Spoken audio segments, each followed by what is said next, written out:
that Palestine's application for membership at the United Nations was not approved by the Security Council, we hope that this would be reconsidered in due course and that Palestine's endeavor to become a member of the United Nations will get endorsed.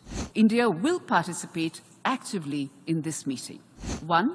The ongoing conflict between Israel and Hamas has led to a large-scale loss of civilian lives, especially women and children, which is simply unacceptable. India has provided humanitarian aid to the people of Palestine, and that we will continue to do so. Only a two-state solution achieved through direct and meaningful negotiations between both sides on final status issues will deliver an enduring peace. While we have noted that Palestine's application for membership at the United Nations was not approved by the Security Council because of the aforesaid veto, I would like to state here at the very outset that in keeping with India's long-standing position, we hope that this would be reconsidered in due course and that Palestine's endeavor to become a member of the United Nations will get endorsed. We've also noted your intention to convene the plenary meeting of the 10th Emergency Special Session of the General Assembly regarding this matter shortly. India will participate actively in this meeting. As for the conflict in Gaza, this has been ongoing for over 6 months, and the humanitarian crisis that it has triggered has been increasing. There is also the potential for growing instability in the region and beyond.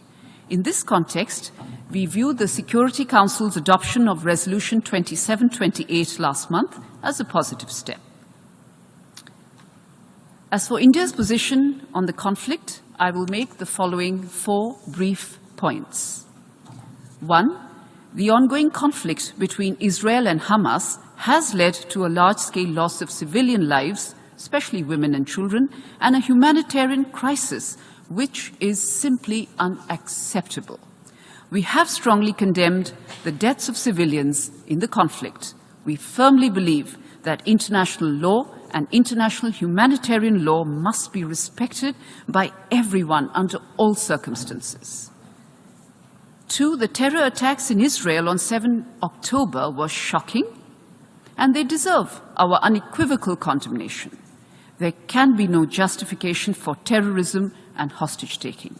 India has a long-standing and uncompromising position against terrorism in all its forms and manifestations, and we demand the immediate and unconditional release of all hostages.